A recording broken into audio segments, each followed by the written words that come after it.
Operations. So today I'll be talking about quality, how to reach a quality maple syrup. So there are many details, many points I'll be addressing with you. So let's go on with it. Just a word about Centre ACER. As I said, it's a Quebec-based research center. We are doing research and development. We also do analytical analysis, so we have a lab.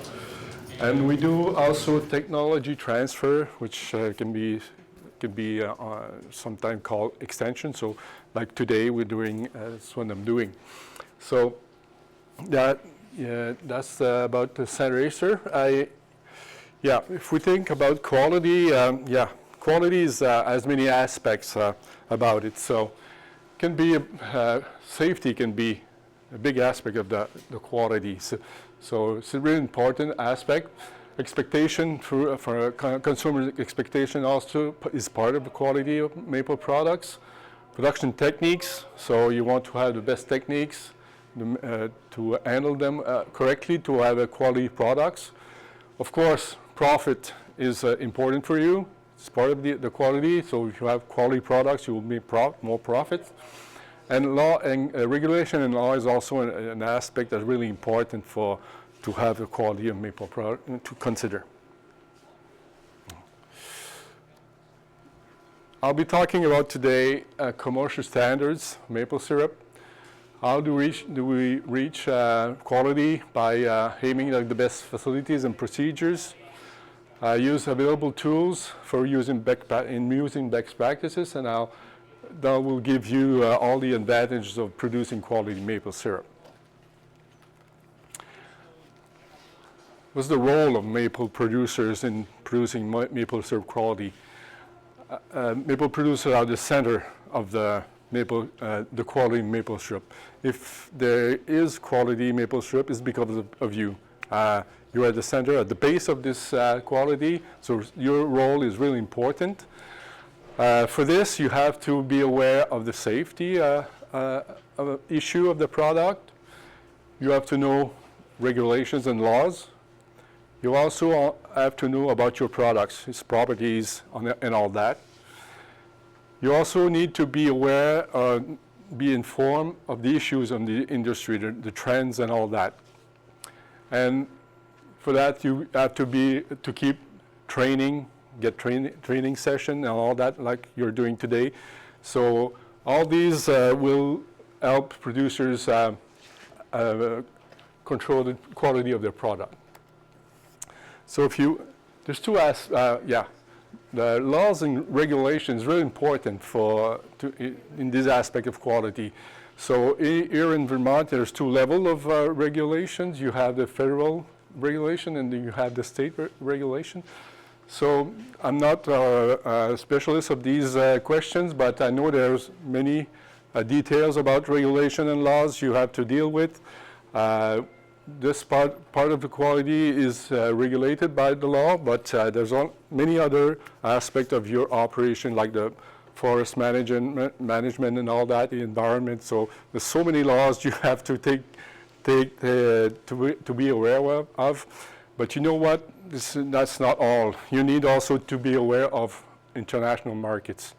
So sometimes if you're not commercializing yourself outside the country, maybe someone else will do it for you. So if you're packing in bulk and you send it to a packer, this packer maybe will send the product overseas, and over there, markets, the regulation is different, and maybe you will be facing details, and you have to sometimes will come up to you, and you will be you have to be aware of these international markets and their regulation.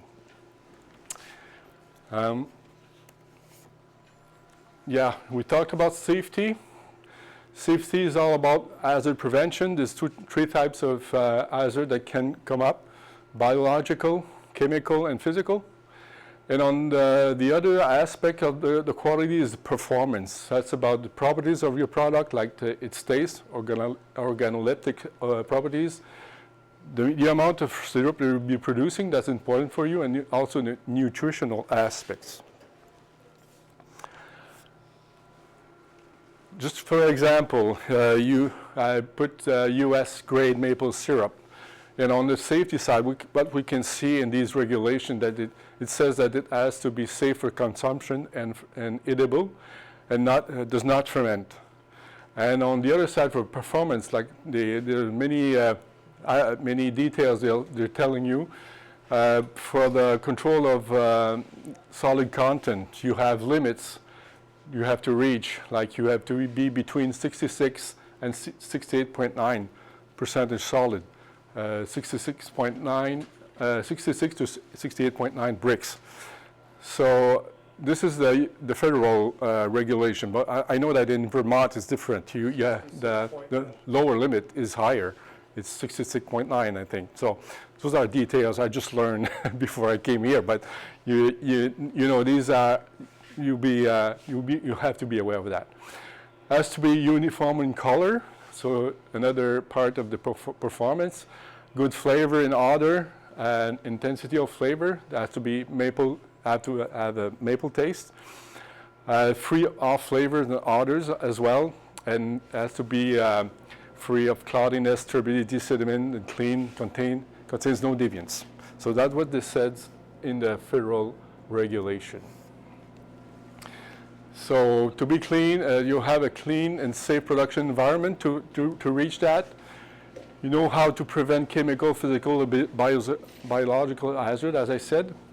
You have to implement best cleaning and sanitation practices. That will be a thing I will talk later. Much attention will be paid to sanitation. And you have to frequently analyze the quality of your water you're using, or if you're using reverse osmosis water, you have also to analyze to use a good quality RO filtrate.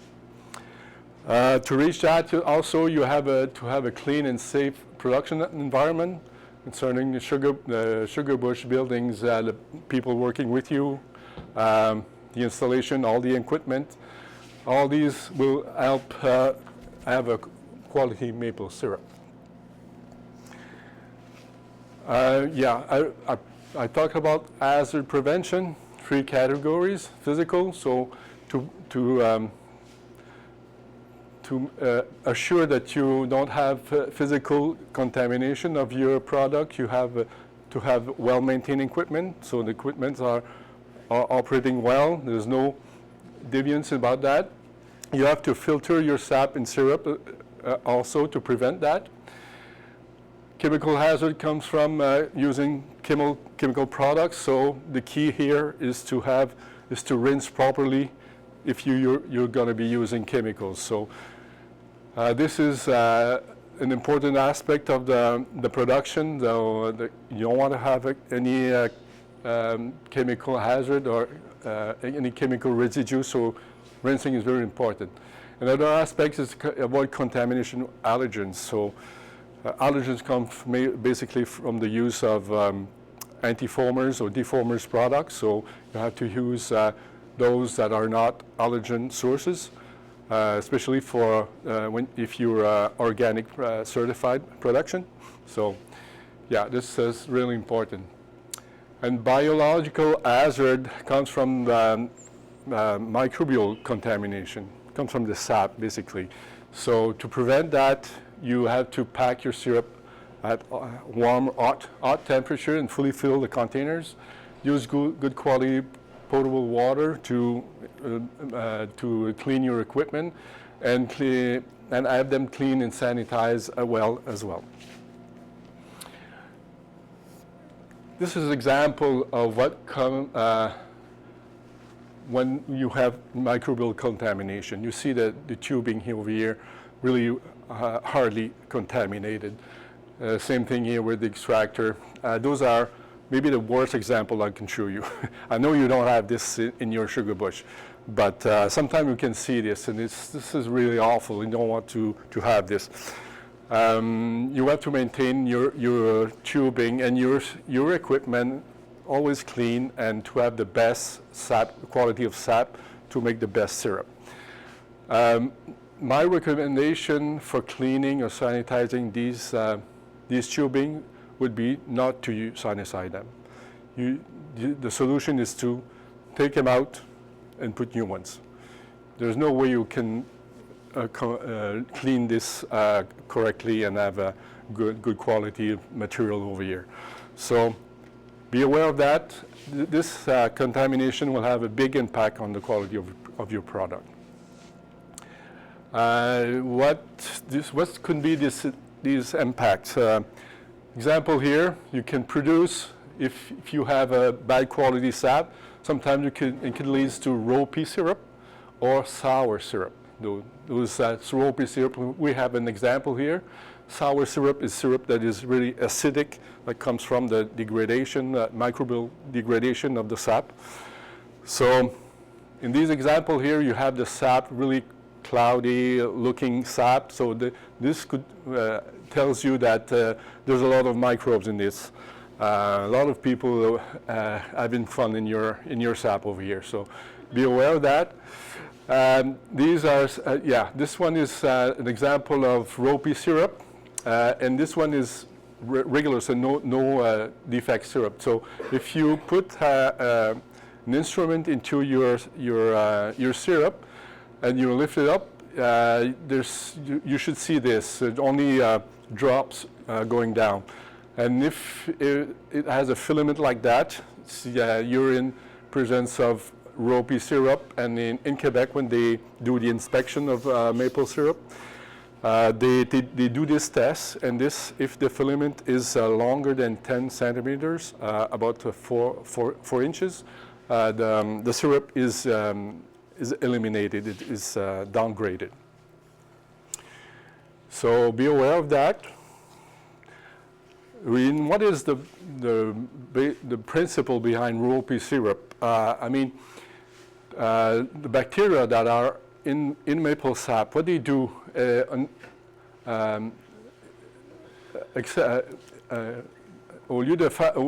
instead of metabolizing, degrading the sugar, they use this sugar as a reserve. They will build reserve.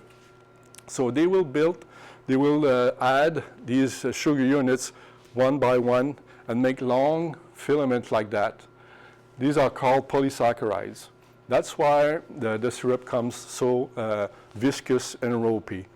So we see this in other products, but in maple syrup, that's something that we don't want to see. And for sour syrup, it's different. The sugars are used by the microbes to produce acids, lactic acid, acetic acid, so that these are called lactic acid bacteria. They're not welcome into maple sap, but sometimes during the season, as the season advances, these bacteria start to grow and they go very high in concentration during the season. So this will damage the syrup at the end. So this is an example of data, the result that we obtained from a project that we did a few years ago in collaboration with the Association of Producers in Quebec. And in this test, we were interested in looking at the effect of storage of maple sap. So we did a test. We stored the sap at 4 degrees Celsius for 3 days, so it's quite cold. And we did it for 3 days. And we did it for 4 sugar bushes. So these results were obtained. These are average results from the 4 sugar bushes we analyzed. So we measured the content of lactic acid and acetic acid, and also followed the pH of the sap or concentrated sap during this test. So we collected samples in early season, mid-season, and late season. And this is the scale for concentration of acid, and this is a scale for the pH scale. So what we found out is that in the beginning of the season, in early season, And when we collect fresh sap, there's basically no concentration of these acids. So normally the maple syrup should not have this kind of acid, or at least very low concentration. So that's what we got in early season for fresh sap. And when we stored this sap, we saw a little increase, especially for acetic acid. So, but that didn't impact the quality of the syrup at this time. But as the season went on, like in mid-season, fresh sap still had this low concentration of acid, but for stored sap, we saw really an increase of these acids. So at this period, when we stored sap, it started to affect the taste of maple syrup. And at the end of the season, when we did the same test, fresh sap still had this low concentration of these acids, but the other set with stored sap, we reached really high concentration of both lactic and acetic acid. So these syrup were really impacted by the storage at that time. And the pH went the same way. So we were quite neutral at the beginning of the season, and as the season went on, mid-season started to lower, and at the end of the season, late season, we reached really acidic pH as well. Can I ask a question? Sorry. Can I ask a question? Have you done anything with that, with the effects of agitation or oxygen? Yeah, in this, no, it was settled. We didn't steer the sap at this moment. I know that steering will also create, we will stimulate the bacterial growth. It will stimulate it. Yeah, sure. Yeah. And this, we certainly could reach the same type of effect with when we steer the sap as well. Yep. So this is for sour syrup. So yeah, to go on, we see here an example of what's going on in your tubing. This is what we call biofilm. That's the bacteria that are sticking on the inside of the tubing that does that. This is an example of, well, it's an image that was taken with a really close look at the surface. We use an electron microscope here. So with eye magnification, we use 10,000 times magnification. So with your eye, you will not see necessarily the biofilm, but with this kind of equipment, we were able to see all the structure of these biofilm. Those bacteria are embedded into this matrix and protected by this environment. So it's really hard to remove and to neutralize this kind of biofilm. So these biofilm are contaminating the tubing lines. You have to sanitize them to neutralize or at least control these biofilm. And what we do sometimes, that's something that will help, is by using these sponge.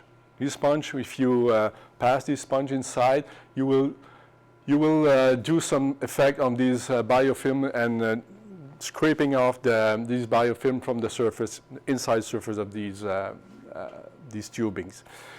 Especially if you have, I don't know if you have it, but some producers, large operation maybe more, have underground tubing. So these kind of tubing sometimes are not really well leveled. They have sometimes slopes, the slopes not really well. And what's different for these type of underground lines is that they never froze. So freezing of these upper ground lines sometimes will help scrape off when you have ice and the flow start to run again. You will scrape off some of the biofilm and remove some bacteria from the tubing. But it's not the case when you use underground lines. So these sponges are really effective in keeping these underground lines clean. So people in Quebec, the producers who had this type of a problem with the underground lines, producing a lot of ruby syrup or sour syrup, really improve their quality by using these sponges. And when we talk about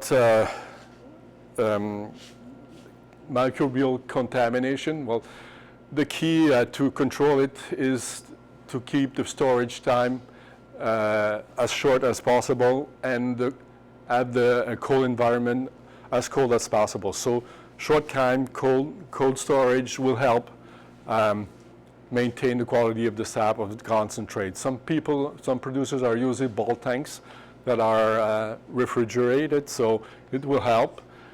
And but it's not that not everybody can afford that. But if you can keep in mind to have a short storage or you keep it cold as possible, it will help. Another thing that we have to keep in mind to control the microbial contamination of these inside the sugar house is to have the tubing easily taken apart and accessible for cleaning. Sometimes we see in Sugar Bush really surprising network of tubing and hard to take apart. So sometimes producers add new equipment over the years and they don't look too much at the way the piping is going on. So if you're able to have these valves and have tubing that are being taken apart, really rinse and drain, this will help maintain a good quality of your sanitation inside the sugar bush, inside the sugar house. You know what, we talked about sanitation. So when we talk about sanitation, what comes in our mind is using chemical sanitizer, but you know, hot water can do a really good job as well. If you're able to have hot water, especially as high as 170 degrees Fahrenheit, can be a little lower. It could do a really good job in reducing the number of microorganisms on the surface of your equipment. This will have the advantage of not using chemicals and the residues that can be a risk by using them. Chemical action is also interesting. We saw the biofilm. So biofilm is difficult to remove. So if you were able to have a mechanical action, it will help maintain the surface clean. If you're going to be using sanitation products, it's important that you follow the guidelines and use the right concentration and the right amount of time to let the product have an effect on your system. Yeah, when you're using chemical sanitizer or a chemical cleaner, it's really important to rinse. We saw this earlier, but just an example here. You know, the issue of having chemical residue in your product is really important. We saw this in Quebec recently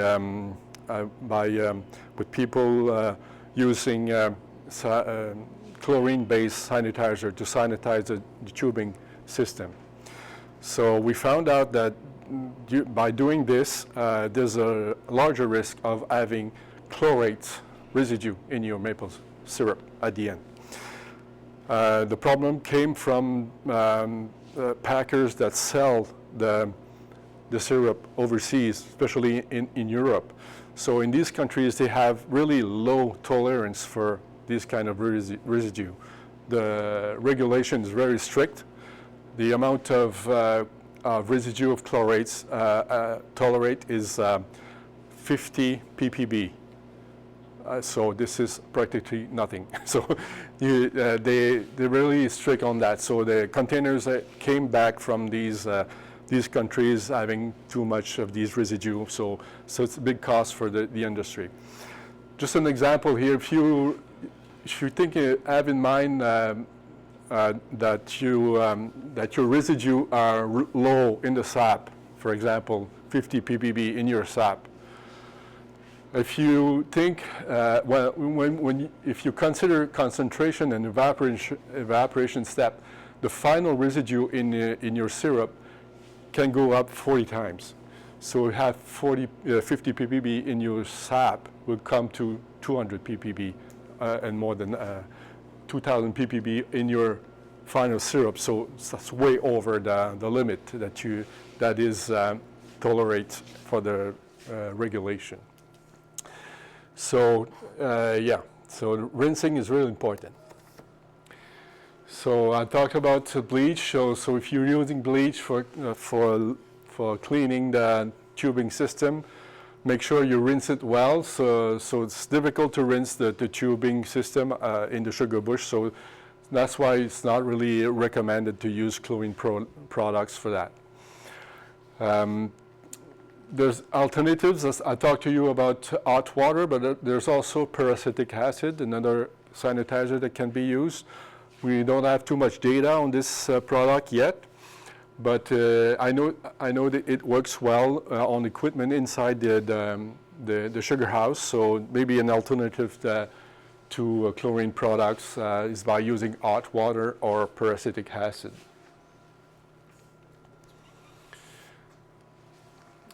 Another thing where microbial contamination will be involved in quality is the fermentation of maple syrup.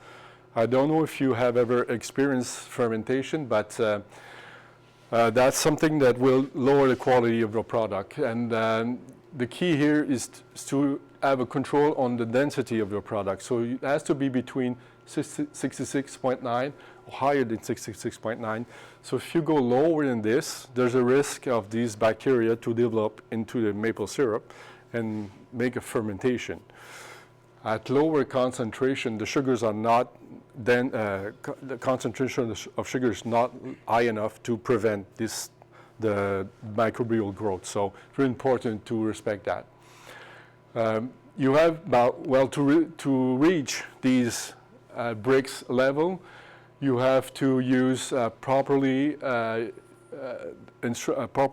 use the instrument and properly calibrate instruments to measure this density. Just a little bit deviance on these instrument will make a difference. So we have to apply good practices for maple syrup packaging. Like I said, hot packaging and completely filled containers.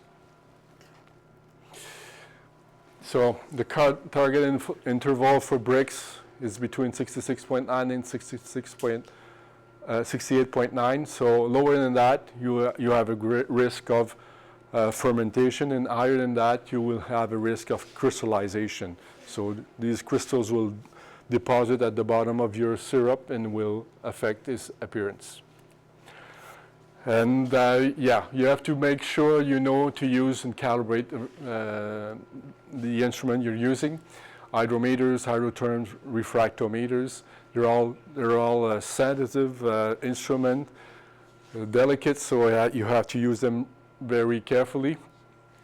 If you're going to be using refractometers and you want to measure the bricks of hot syrup, you have to take a sample of this syrup and put it on an airtight container, put it on a bed of glass of ice to cool the sample before you do the sampling, because if you have too hot syrup, you will not be able to measure correctly the bricks of this sample.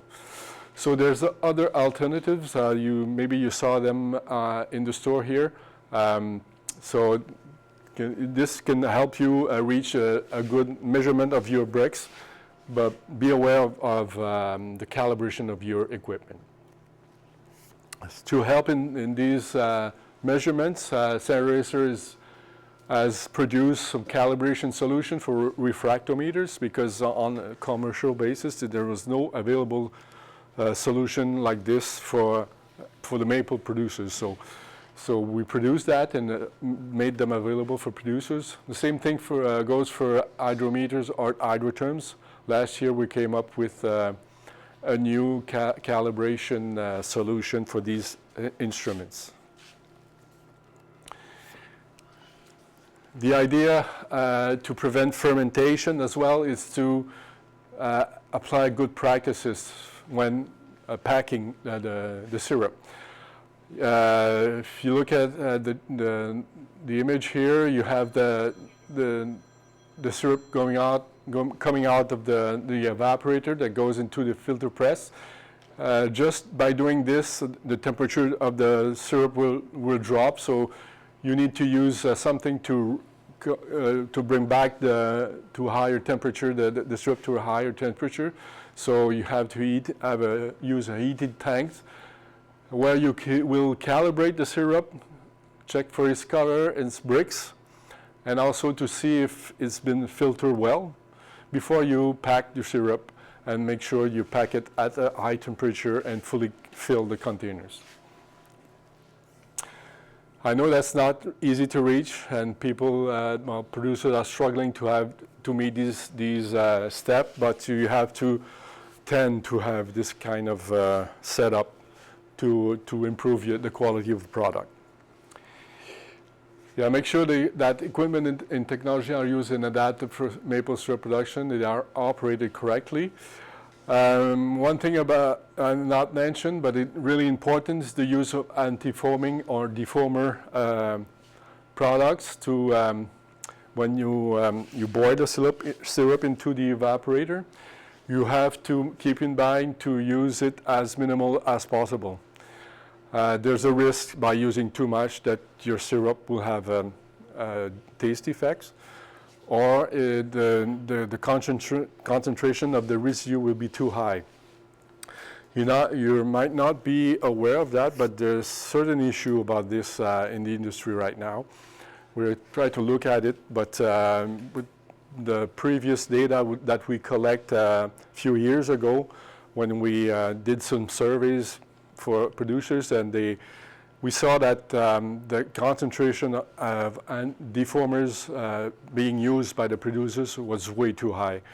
The regulation says that this type of product is considered as processing aids. So processing aids normally, if you're using them in your production, should not have any residue in your product, should not be present at the end in the final product. So the way we use anti-foamers right now is probably too high. So there's some improvement to reach over there. I know there's we saw some automatic defoamers dispenser being commercialized. This can be an improvement. If it has to be very well calibrated if you're using them. But otherwise, you have to be really picky on your use of defoamers.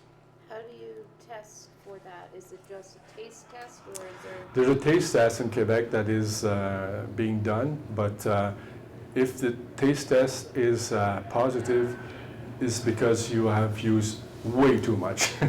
But you can, even though you don't have the taste test positive, you still may be using too much as well. So the way the regulations see the use of anti-foamers is basically the concentrations has to be less than 10 ppm, or maybe way less than that. And with the data we collect higher concentration of these estimated residues. So in Quebec, we'll be doing with the industry a research that will come up and try to raise this issue and come with some more data about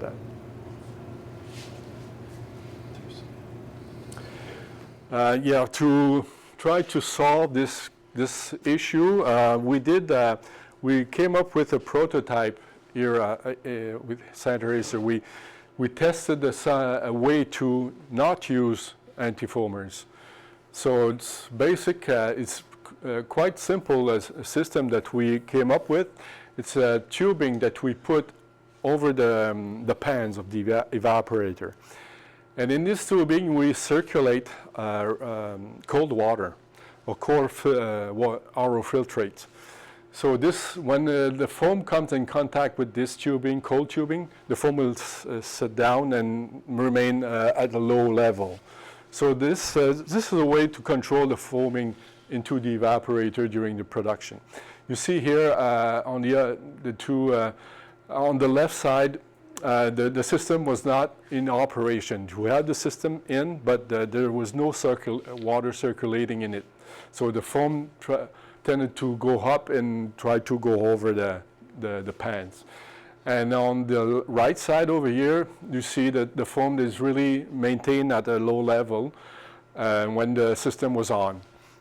And this was really effective. So, you know, as at the moment we opened the valve, the foam came down and stayed down at low level all the way, and we didn't need to use defoamers at all. Is there a difference between the foam in the flue pan and the foam in the syrup pan? Or would that work in the syrup pan? It worked in both type of pans, yeah. We had the system installed in the flue pan and back in front pans, and they work well in both pans. So, and we also compared the syrup produced by this system and compared to the syrup produced with antifoamers, and we didn't see so much difference. The syrup stayed the same, and the efficiency of the operation was quite the same as well. You saw a little bit of longer boiling period for the prototype system, but not so much. So it's basically comparable. But that was a small prototype system that we tried to have a first test on it. Something in the study that comes up with the amount of square inches of that pipe you need based on the size of the pan? Mm-hmm. Yeah, we had to figure out all these questions. So this year, a producer did a test. He built his own antifoamer system. He used it in his operation, like you see here, and it really worked well for him. He didn't use any defoamer at all during this when he used the system. He had some problem boiling with the boiling, but yeah, there's still some improvement to be done. So maybe by adding some automatic sensors and all that, but basically, when you use it, he didn't use any defoamers. So I had some videos, but yeah, maybe I could show you the video. If I'm going into the other presentation, yeah.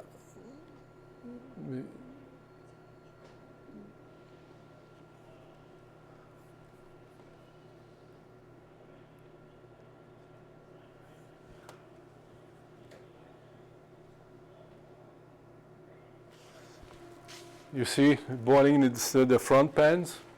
Yeah, they had 3. So the foam level is really lower the system.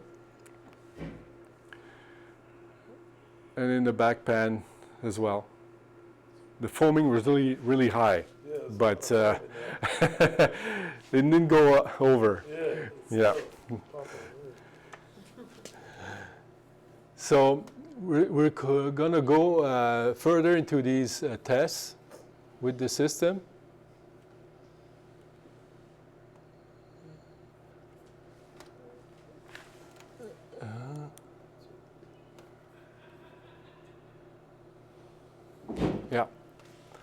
Yeah, we'll have more data to show you in the next season maybe. We're gonna make some more tests and have it improve with the producers. Another aspect of the quality is the color of the maple syrup. So the color depends on how advanced the season is. So it has something to do with microbial contamination as well. So as the season goes on, as I said, bacterial growth is also increasing, and it will affect the color of your syrup. filtering is also an important aspect to maintain, to control the color of your syrup. For example, here I have the same syrup, two samples, exact same color. One is filtered and the other is unfiltered. And the difference here is you can see that line here, this one you cannot. So if you look with your eyes, these syrup, they're both the same. They have the same color. But if you measure light transmittance, you will have much lower value for this unfiltered syrup, and it will affect your pay at the end. So there is training session that is available. I know in Vermont you have them. You have these sessions available to be for the producers, and in Quebec we're planning to have one as well for the producers in the next few months. To help producers reaching or measuring the color of the maple syrup, we had the color comparator that we offered. We also offered a color palette, something, just a plate here with different color grades that you can match with your syrup that will help you determine the color of your syrup. Off flavor is another aspect of the quality. We talk about sour syrup, but there's also other type of taste defects. Some taste defects comes from the tree itself, but some are coming from microbial contamination. But as I said, you have to maintain good sanitation for that, to prevent that. But for off-season flavor that comes from the tree itself, is different. It's difficult to predict and all that, like for the body taste or metabolic taste. These kind of tastes in the syrup will appear sometime late in the season. And a few years ago, a coloring test was developed by University of Montreal, and basically how it works is that you have liquid reagent into these bottles that you add to your sap. This will develop a color of your sample, and you match a color. If you reach the color that is correlated to the presence of body syrup, you count the amount of drop that you use to reach this color, and you go into a chart here. So the amount of drop that you use tells you the risk of producing a body syrup from the sap itself. We distribute these tests over the producers, and some large operations, sometimes they use that because they want to know if they have different slope, different location where they collect the sap. They maybe not necessarily mix them before they boil the syrup. So some management tool they have basically at the end of the season to manage the quality of their sap. So quality operation, as I said, conformity with the law and regulation, performance. Quality of operation also refers to a healthy forest. So I'm not going to go into these details, but this also has to be taken into consideration. But the key is to continuously improve. So using a logbook is not a bad idea. I don't know if you're using it, but organic producers are using them, but regular producers should also use them. It will help you keep track of your production, have traceability also for if a problem arises in the future. Get to know your product, keep learning, keep training, that's the key. And again, the products that we distribute, we have all these standard solution, but we also have some guides. So many of them are available. We have two others are coming out this summer. One on the quality of maple products, and the other one on the proper use of proper installation and use of the sap collection system.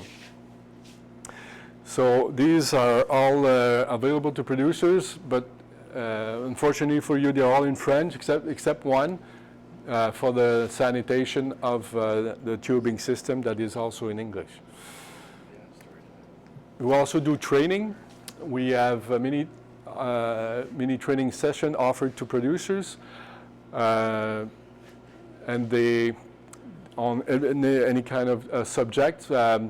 So maybe in the future we'll be able to have them in English as well, because we have new members at Centre ACER. We have the Association of Producers Association from Ontario and from New Brunswick as well. They recently reached the Centre ACER, and we also have the North American Maple Syrup Council that is member on the board of the Centre ACER. So maybe if the demand is there and on the future, we'll be able to have our material in English as well. We'll keep you informed of that. So I talk about membership, so we still accept new members. If you know someone, if you're interested yourself in becoming a member, just reach me, call me, and I'll give you the details about that. So basically, that's what I had to talk about today. So if you have any question, I'm available. So yeah, over here. I think you touched on it, but my hearing is poor. I didn't quite follow. When you were talking about refrigeration of sap and concentration, or just sap? You mean the... When you're using the bulk tank, that slide. This one? Yeah, Yeah, this is sap, concentrated sap. it is concentrated sap. Yeah. And then, so could you go over that again a little bit? Yeah, over here is data that we collect from a test we did a few years ago. We were interested in knowing the effect of storage of the maple concentrate.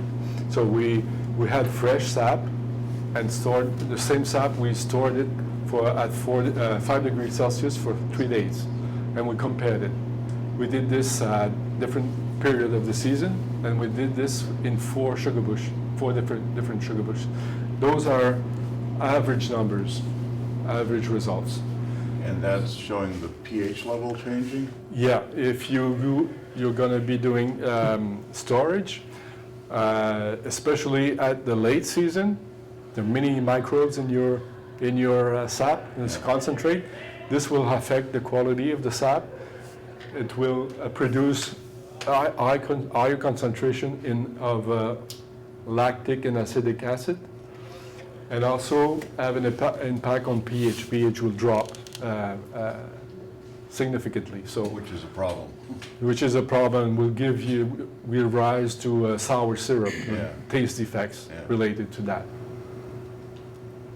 Yeah, and it's basically because we did a lot of more analysis on this in this project. We went to all the microbiology, and we know the type of microbes that are responsible for that.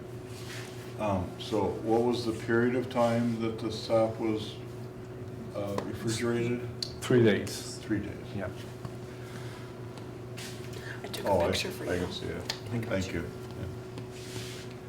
Any more I questions? have a Yes. question. So there's been a couple of seasons that at the end of the season, the syrup has become very light, but it has a very dark, sometimes off flavor, but it gets much lighter. Do you have any explanation for that? What's happening there? The answer is no. That's okay. I have That's my okay. thoughts. I have my thoughts, but Yeah. we didn't do any experiments to Yeah. to analyze that. Yeah, But the few things that comes up in mind, but I don't want to tell you because That's okay. we didn't do any tests. Well, I think it's interesting, I've experienced it, but I happen to know there's been a lot of bulk syrup on the market that's light syrup, but it doesn't taste good or like. Yeah, syrup. I suppose they're really acidic. Yeah. Yeah. Yeah, I started, we buy sap, and I started 3 years ago adding a pH column to my collection spreadsheet. Okay. And it's very interesting because you definitely will see a big drop in the pH. You know, 1 full point, which is 10 times as Oh my. acidic, So you're measuring pH of the sap? of the sap. Oh.